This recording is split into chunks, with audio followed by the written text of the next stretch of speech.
The Coffee Shop Conversion. Part 1. The Dream on the Corner. Maya stood on the sidewalk outside the old, abandoned building on the corner of Maple Street. The large front windows were covered in a thick layer of dark gray dust. The heavy wooden door looked tired and old. For more than 20 years, this quiet place was just an empty shoe repair shop. The air inside was completely still. But when Maya looked through the glass, she did not see old boots or broken tools. She saw a beautiful future.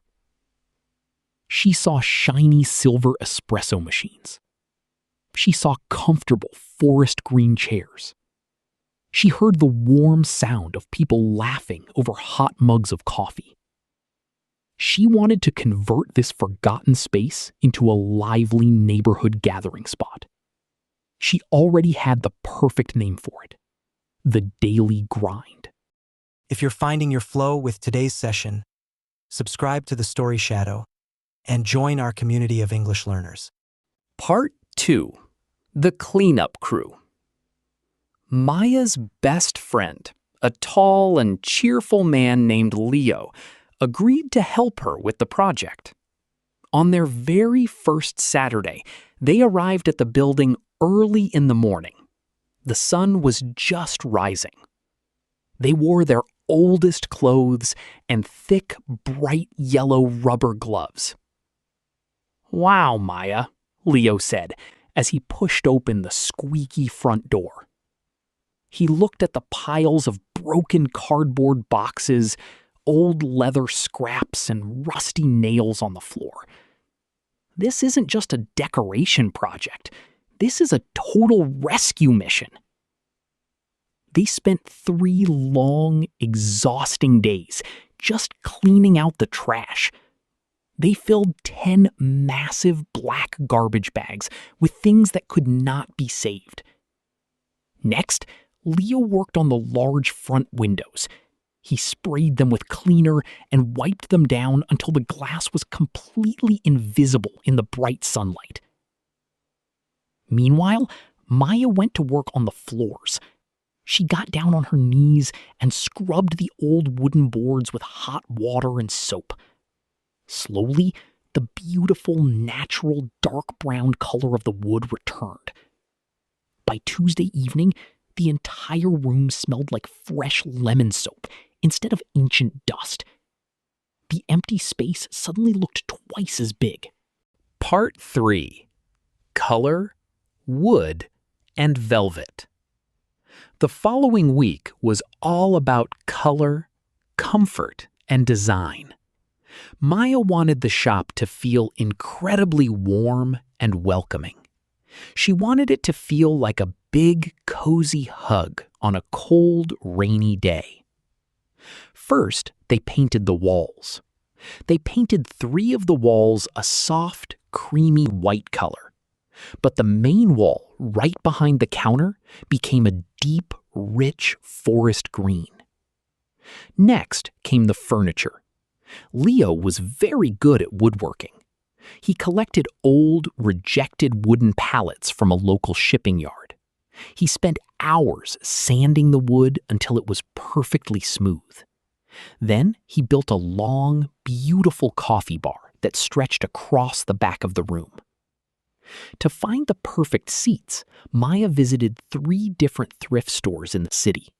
She did not want boring, modern furniture. Instead, she found a wonderful mix of vintage wooden chairs, a cozy, dark green velvet sofa, and small, round wooden tables. None of the pieces matched each other perfectly, but when they were placed together, the room looked incredibly charming and unique. Part 4. The Heart of the Shop. On a rainy Thursday afternoon, the most important delivery arrived. It was the commercial espresso machine. It was a magnificent piece of machinery made of polished stainless steel. It was beautiful, But it was also very expensive. It had cost a very large part of Maya's life savings. A professional electrician named Mr. Davis came to the shop to connect the heavy power lines and the water pipes. Maya stood in the middle of the room, biting her nails nervously as he worked. Finally, Mr. Davis flipped the main power switch. The machine instantly hummed to life. It made a gentle, reassuring hissing sound as the water began to heat up. "She's ready to brew," Mr. Davis said with a wide smile as he wiped his greasy hands on a towel. Maya spent the next 2 full days practicing her skills. She made espresso after espresso. She learned exactly how to steam the milk until it looked like smooth, glossy white silk.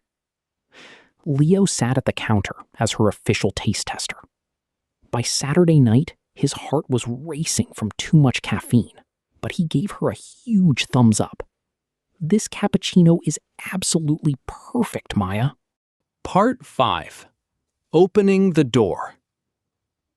Monday morning finally arrived. The air outside on Maple Street was crisp, cold, and fresh. At exactly 6:30 a.m., Maya walked around the shop and turned on the warm yellow lights. The delicious aroma of freshly roasted coffee beans and sweet cinnamon pastries completely filled the room. With a deep breath, she walked to the front entrance.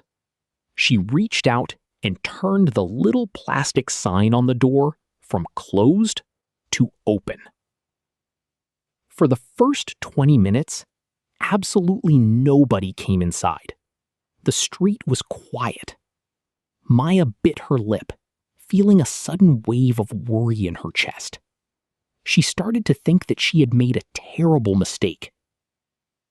But then, at exactly 6:55 a.m., the little bell above the door gave a bright, musical chime. Mrs. Gable, a kind, retired schoolteacher who lived just 2 doors down, walked into the shop. "Oh my goodness," Mrs. Gable whispered, looking around the room in absolute surprise. "I remember when this place just stored old leather boots. It looks absolutely beautiful now." She happily ordered a hot black coffee and a fresh blueberry muffin. Within the next hour, 3 busy office workers stopped by to grab lattes, and 2 university students sat down on the green velvet sofa with their laptops. The conversion was a success. The old, forgotten corner of the neighborhood was finally alive again.